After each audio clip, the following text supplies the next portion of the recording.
कैसे हैं आप लोग? How are you? फिर से मैं उपस्थित हो गया हूँ 2 मिनट्स ट्रिक्स लेकर के। आप लोगों को ये सेगमेंट अच्छा लग रहा है, इसलिए जो है आप लोग रोज़ डिमांड कर रहे हैं कि सर और कुछ प्रश्नों का और कुछ ट्रिक बताइए। तो एक नया ट्रिक फिर से मैं ग्राफ के ऊपर ही लेके आ गया हूँ और ये लंबा-चौड़ा प्रश्न आप देख रहे हैं। इस तरह के प्रश्न बहुत आते हैं आपको परीक्षाओं में। कॉम्पिटिटिव एग्जामिनेशन में बहुत आते हैं। 2 person start from rest and runs for the same time. 2 व्यक्ति जो है एक ही समय शून्य से वेग से आरंभ कर एक ही समय तक दौड़ते हैं। First runs for the first half time with acceleration, first half time with acceleration a, and second half with an acceleration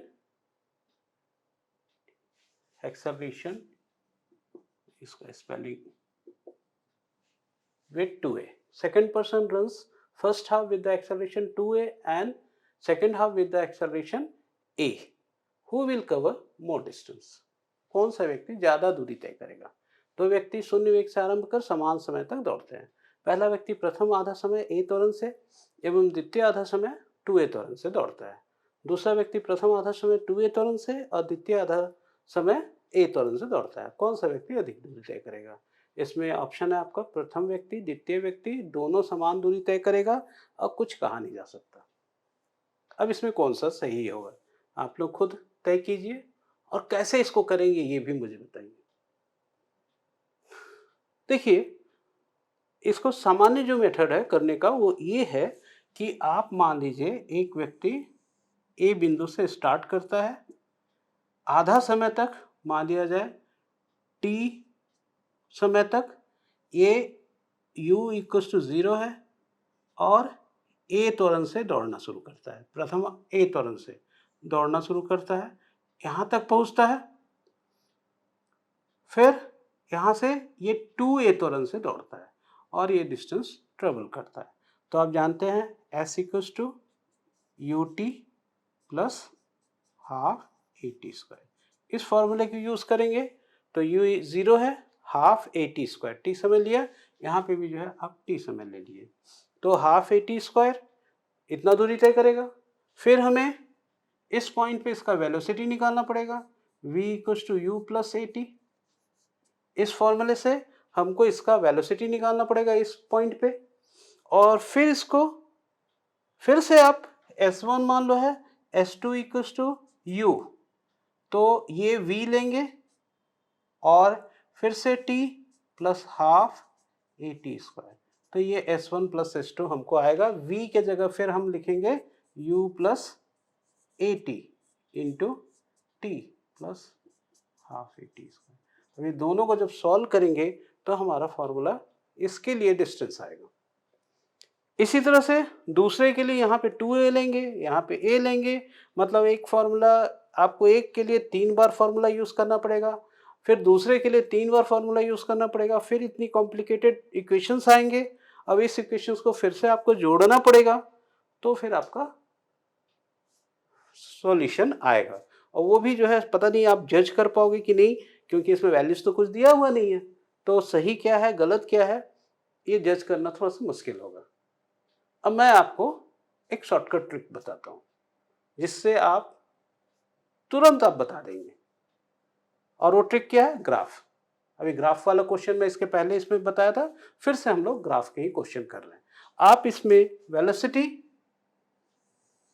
time graph लें, टाइम है वेलोसिटी है। आप जानते हैं area travel by the graph, जो एरिया जो time axis के साथ जो एरिया कवर करेगा that is the distance travel. अब देखेंगे, मान लिया जाए ये जो है t समय है और नेक्स्ट ये भी t समय है, यहां से यहां तक टाइम t है, फिर यहां से यहां तक टाइम t है, मतलब हमने 2t टाइम ले लिया। आधा समय तक पहला व्यक्ति जो है किस त्वरण से दौड़ा? a त्वरण से। तो अगर त्वरण a है तो वेलोसिटी और टाइम का जो स्लोप है ये एक्सेलरेशन देता है, तो a त्वरण से मान लिया जाए ये दौड़ा, इसका एक्सेलरेशन a है। कितने समय तक दौड़ा? यहां तक। अब इसका एक्सेलरेशन क्या हो गया? 2a हो गया। तो 2a हो गया माने एक्सेलरेशन का स्लोप बढ़ जाएगा, यहां तक जाकर के इसका एक्सेलरेशन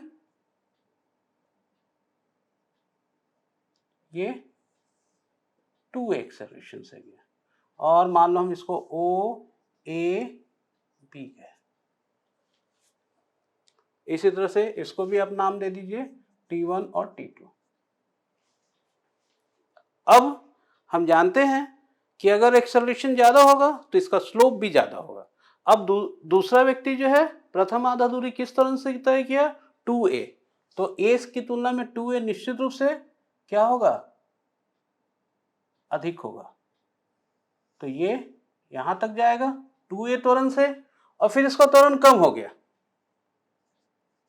तो त्वरण कम हो गया मतलब स्लोप कम हो जाएगा, लेकिन अल्टीमेटली दोनों का वेग जो है एक ही रहेगा, a त्वरण से जाएगा। तो ये a है, इसको हम a डैश डाल देते हैं। अब हम, ये पहले व्यक्ति का है, फर्स्ट पर्सन, और ये है हमारा सेकंड पर्सन का ग्राफ। अब आप ग्राफ देख के मुझे बताओ कि ये दोनों में से फर्स्ट पर्सन ज्यादा दूरी तय कर रहा है या सेकंड पर्सन। तो आप कोई भी बता दे सकता है कि फर्स्ट पर्सन द्वारा तय किया गया जो एरिया बन रहा है उसकी तुलना में सेकंड पर्सन द्वारा तय किया गया एरिया ये इतना ज्यादा है, ये पूरा पोर्शन जो है ज्यादा है। तो निश्चित रूप से क्या आंसर होगा हमारा, सेकंड व्यक्ति। तो हम लोग इतना सारा जो कर रहे थे, मैं खुद कॉन्फिडेंस नहीं था कि इससे जो है सही उत्तर आएगा कि नहीं। आप इसको जो है ग्राफ को देख करके 1 मिनट के अंदर जो है आप तुरंत बता सकते हो कि द्वितीय आदमी जो है ज्यादा तेजी से दौड़ेगा, ज्यादा दूरी तय करेगा, और वो बी तक पहुंचने में ज्यादा वेग जो है इसका ज्यादा हो जाएगा, और दूरी भी जो है ये ज्यादा तेजी से, माने ज्यादा दूरी तय करेगा। तो ऐसे बहुत सारे ऐसे प्रश्न होते हैं जिसमें अगर आप ग्राफ के द्वारा एरिया निकाले या तय की गई दूरी निकाले तो आप देखेंगे कि बहुत सरल तरीके से जो है हमें आंसर जो है मिल जाता है। जितना हल करने में हमको समय लगता है उसकी तुलना में ये बहुत कम समय में हमको आंसर जो है मिल जाता है। तो आई होप आपको ये भी ट्रिक अच्छा लगा होगा, और आप इसका यूज़ जो है दूसरे प्रश्नों में भी जो है करने का कोशिश करेंगे।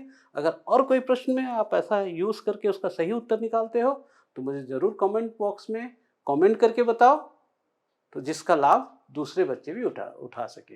तो मेरे साथ बने रहिए 2 मिनट ट्रिक्स में, जिसमें हम फिजिक्स के नए नए प्रश्नों को बहुत ही त्वरित गति से स्पीडली सॉल्व करने का कोशिश करेंगे। Thank you.